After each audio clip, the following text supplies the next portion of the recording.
Hola, Altubers. Vamos a hablar de Shazam. Bueno, este es un personaje que merece una explicación, un repaso a su historia. Y también, ya que vamos a hablar de este álbum, que es lo último aparecido sobre el personaje, hablar del autor del guión, que me parece un guionista muy estimable. Se llama Mark Waid. Pero hablando del personaje, digamos que nació hace mucho tiempo. Nació en 1939, es decir, un año después de que naciera Superman.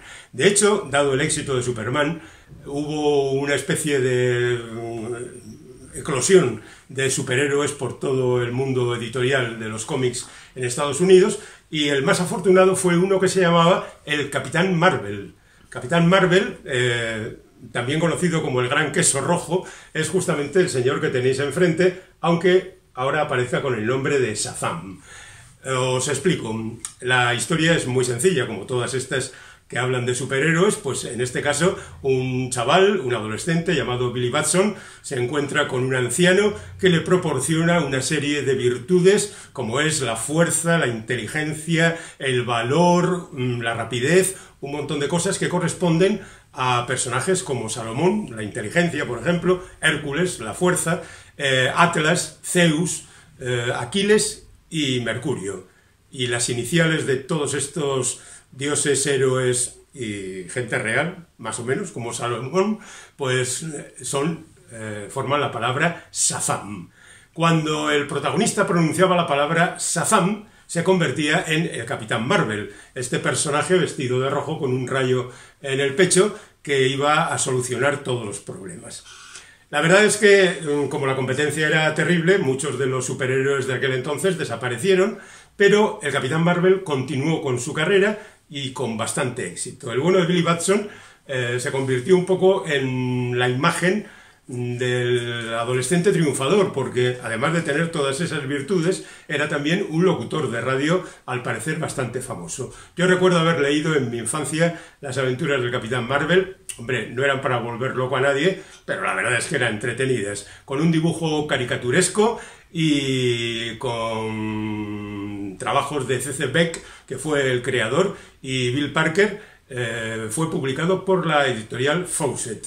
Y ya digo que en su momento leímos bastantes de estas historias que fueron transcurriendo, pues enfrentados al Dr. Sivana y a los robots más enloquecidos y a los personajes, los malos, más malos del universo. Yo diría incluso que entre nosotros era más popular el Capitán Marvel que Superman, pero era una simple cuestión de que los cómics se distribuían mejor por aquel entonces. Bueno, pero ¿qué es lo que ocurrió? Pues que la DC decidió que aquel personaje había nacido después de Superman y que además se parecía extraordinariamente a él. Así que denunció a la Fawcett y tardaron unos cuantos años en dirimir el asunto, pero por fin en el año 53 se declaró el veredicto de que esto era un plagio absolutamente descarado y que la Fawcett tenía que eliminar al personaje. Curiosamente desapareció en Estados Unidos, pero no en Inglaterra, donde siguió produciéndose historias de este personaje, hasta que en un momento determinado les dijeron: oye, tenéis que cambiar esto. Cambiaron el nombre, se llamó Marvel Man, y con el paso del tiempo acabaría convirtiéndose en Miracle Man, el personaje que fue tratado por Alan Moore y Neil Gaiman después, y que de alguna manera también es un personaje famoso en la historia del cómic británico. Pero bueno, el asunto está en que en el año 53 a la Fawcett le obligan a terminar con la historia. Momento que aprovechan los de la Marvel, que bueno, no exactamente en el 53, que no existía la Marvel todavía, sino tiempo más tarde, para decir: ¿cómo? ¿Que había por ahí un Capitán Marvel? Si la Marvel somos nosotros vamos a crear un Capitán Marvel. Y crearon a Capitán Marvel, que todos conocemos, de la editorial Marvel, ese que murió en la famosa novela gráfica La muerte del Capitán Marvel, de Jim Starlin, etcétera, etcétera. Es un personaje que ya ha muerto, pero el nombre de Marvel sigue asociado a Marvel. ¿Qué es lo que pasa? Que en un momento determinado la DC compra los derechos a la Fawcett sobre el personaje, pero ya no puede utilizar el nombre del Capitán Marvel porque ese pertenece a la Marvel. ¿Y qué es lo que hace? Convertirlo en Shazam, que es la palabra que tiene que pronunciar el protagonista para convertirse en el superhéroe de, al final, ese nombre. Y durante un montón de años, a partir del año 72, el personaje va yendo de aquí para allá, de manera que, bueno, tampoco suele ser un superventas. Su familia, nunca mejor dicho, porque hay una familia Marvel con adolescentes, chicas, chicos, perros, personas mayores. Bueno, en definitiva se trataba de vender lo que fuera y durante mucho tiempo la familia Marvel vendió bastante. Y la DC no sabe exactamente qué hacer con él, así que le da de vez en cuando la posibilidad de salir a la luz. Se lo da un guionista más o menos interesante, se hace una película o dos sobre el personaje, no tienen ninguna repercusión, digamos casi que el personaje es algo como maldito, ¿no?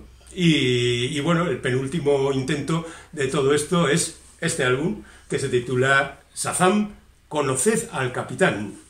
Atentos porque aquí hay una maniobra clara por recuperar el nombre del Capitán Marvel, es decir, aparece con el nombre de Shazam, pero durante todo el cómic al personaje le llaman Capitán, no Capitán Marvel.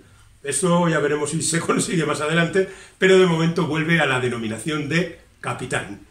Y bueno, no es que esto mejore mucho la situación, pero hace ver, por una parte, por dónde van las cosas en esta nueva andadura. Bien, hasta ahí la historia del personaje. Nos vamos ahora con su guionista, Mark Waid. A mí, lo confieso ya de entrada, Mark Waid me parece un magnífico guionista profesional. Es decir, un tipo que sabe lo que tiene que hacer, que se adapta a las circunstancias, que no tiene veleidades de autor. Voy a hacer la composición más atómica que se me ocurre y me voy a dar una bofetada. Esto no es ni bueno ni malo. Hay gente a la que le ha salido bien el salto al vacío y hay gente a la que no le ha salido bien. Mark Waid es de los de no dar saltos al vacío, trabajar sólidamente y ver qué es lo que pasa. Tiene ya 62 años, ha trabajado en las dos grandes, por supuesto, con prácticamente todos los personajes. Durante un tiempo ha sido editor también de otras editoriales, luego las ha dejado, etcétera, etcétera, y debutó en el cómic con una aventura de 8 páginas de Superman. Pero debemos decir que su primer momento de gloria fue cuando estuvo 8 años, 8, haciendo los cómics de Flash. También debo reconocer que Flash no es mi personaje favorito, debe ser que a mí se me dan mal los velocistas porque Mercurio tampoco me convence, pero también debo reconocer que el sector de cómics de Mark Waid, de Flash, me gustó mucho en su momento, que me lo leí entero, y en consecuencia debe ser virtud del guionista el que me haya gustado el personaje. Después de eso, pues la verdad es que Mark Waid ha hecho de todo. Ha hecho series de los Cuatro Fantásticos, hizo la era de Apocalipsis, estuvo también en una buena etapa del Capitán América. Recientemente ha hecho un segmento de Daredevil muy interesante. También por mencionar los más largos, por supuesto ha hecho Batman y Superman, la Legión de Superhéroes, ha hecho un montón de personajes bien conocidos y algunas, digamos, historias fuera de las series regulares, como es Kingdom Come, con Alex Ross como dibujante, y luego The Kingdom, su secuela, que avalan que Mark Waid es un guionista verdaderamente interesante, muy, muy disfrutable y algo que deberíais tener muy en cuenta, lo cual se refleja perfectamente en este volumen. Este volumen cuenta las andanzas del Capitán y de un montón de personajes que le rodean. No es necesario saber quiénes son para disfrutarlos. Aquí se conocen y va bien. Y la historia fluye de manera natural, armónica, de manera siempre interesante. Hay altibajos, por supuesto, quien no los tiene, pero es una muestra de un trabajo verdaderamente ejemplar.